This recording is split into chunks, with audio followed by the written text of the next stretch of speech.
Yang perlu Bunda ketahui bahwa pada saat menyusui bayi, itu posisi menyusui bukan di puting, di bagian puting ini bukan di puting ya, tapi di bagian areola atau di bagian hitam-hitamnya.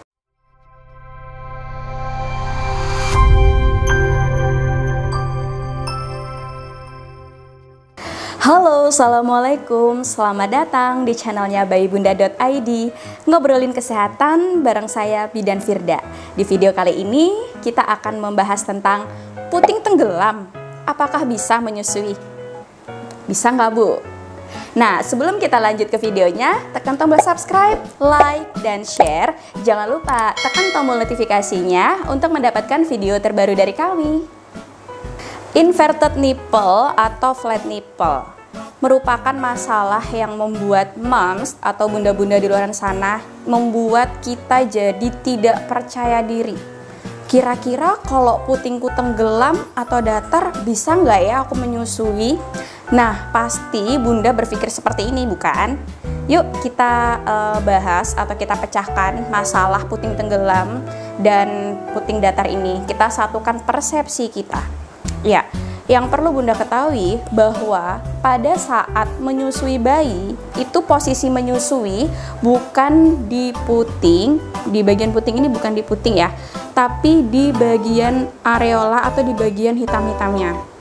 Bukan berarti keseluruhannya, melainkan sebagian dari coklat-coklatnya ini. Setidaknya tidak di puting. Kenapa kok tidak hanya di puting saja? Karena kalau di puting saja akan mengakibatkan lecet pada puting. Nah, ini yang menyebabkan puting itu jadi kadang pecah ya, atau misalkan di bagian tengahnya ini nih kayak ada belahan-belahan gitu, dan membuat itu sangat perih sekali pada saat kita menyusui bayi gitu ya. Jadi kuncinya adalah menyusui itu bukan di puting, melainkan di payudara. Jadi bagian coklatnya ini juga masuk di dalam mulut bayi gitu. Nah, sebenarnya apa sih bedanya flat nipple dan inverted nipple? Jadi kalau flat nipple itu adalah puting datar, sedangkan inverted nipple itu adalah putingnya masuk ke dalam.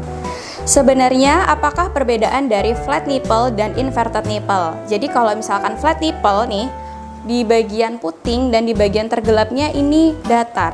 Jadi dia posisinya seperti ini, datar saja, flat. Nah, sedangkan inverted nipple, jadi putingnya ini masuk ke dalam seperti ini.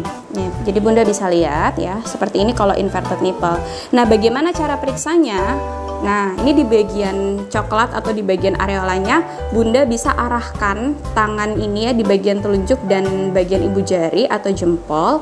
Bunda pencet di bagian sini, kemudian tarik ke samping. Nah, ini kita bisa lihat apakah puting kita ini tenggelam atau hanya datar ya. Bunda bisa lakukan ini di rumah. Begitu.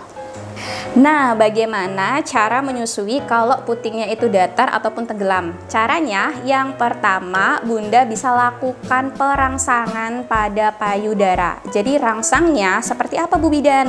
Caranya gini. Nah, jadi ini kan sudah ada payudara nih. Nanti di rumah Bunda bisa lakukan dipelintir gini ya. Jadi dipelintir-pelintir di bagian putingnya gitu. Jadi diberi rangsangan. Nah, atau Bunda juga bisa menggunakan kompres dingin. Jadi kalau misalkan ada kompres dingin menggunakan es batu, itu juga bisa kita lakukan pengompresan di bagian putingnya.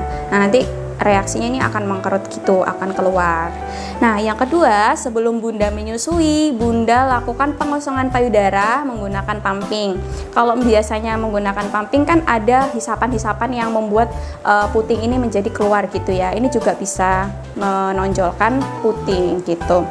Jadi harapannya ketika setelah dipumping, putingnya tetap menonjol saat kita berikan kepada si adik gitu ya. Nah, yang ketiga, Bunda juga bisa lakukan atau memberikan nipple puller seperti di atas ini ya. Nah, nipple puller ini bisa digunakan untuk menarik puting ya. Bunda bisa cari referensi cara menggunakan nipple puller ini gitu. Atau juga bisa menggunakan squid. Nah, squid ini caranya gini. Untuk ini Bunda bisa lepaskan dulu dari ini ya. Tapi sebelum kita gunakan, di bagian ujungnya ini kita belah dulu sedikit, melingkar gini. Nanti pistonnya atau pendorongnya ini kita masukkan ke dalam sini. Kita masukkan di yang telah kita potong tadi. Kita potong gini, nanti dimasukkan. Nah, yang di bagian sininya ini untuk dimasukkan ke dalam puting. Nanti kalau misalkan ininya sudah dimasukkan, kita sambil tarik gitu ya. Untuk cara pembuatan nipple puller dari squid ini akan kita buatkan video berikutnya ya. Dan yang terakhir, Bunda juga bisa melakukan penyangga payudara. Nih, penyangganya gimana? Nah, ini ada caranya.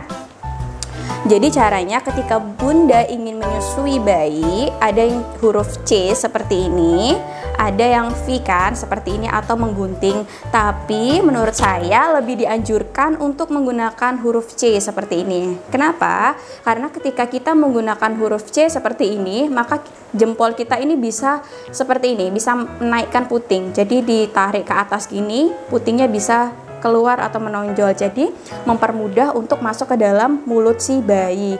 Kalau misalkan cara yang V atau menggunting ini jauh lebih sulit ya menurut saya, karena kalau kita menggunakan menggunting seperti ini sangat berisiko terjadinya sumbatan pada ASI. Jadi kalau kita menekannya salah, maka akan berisiko terjadinya sumbatan ASI karena kita menekannya di bagian salurannya ini untuk keluarnya ASI atau kerannya ya bahasanya gitu.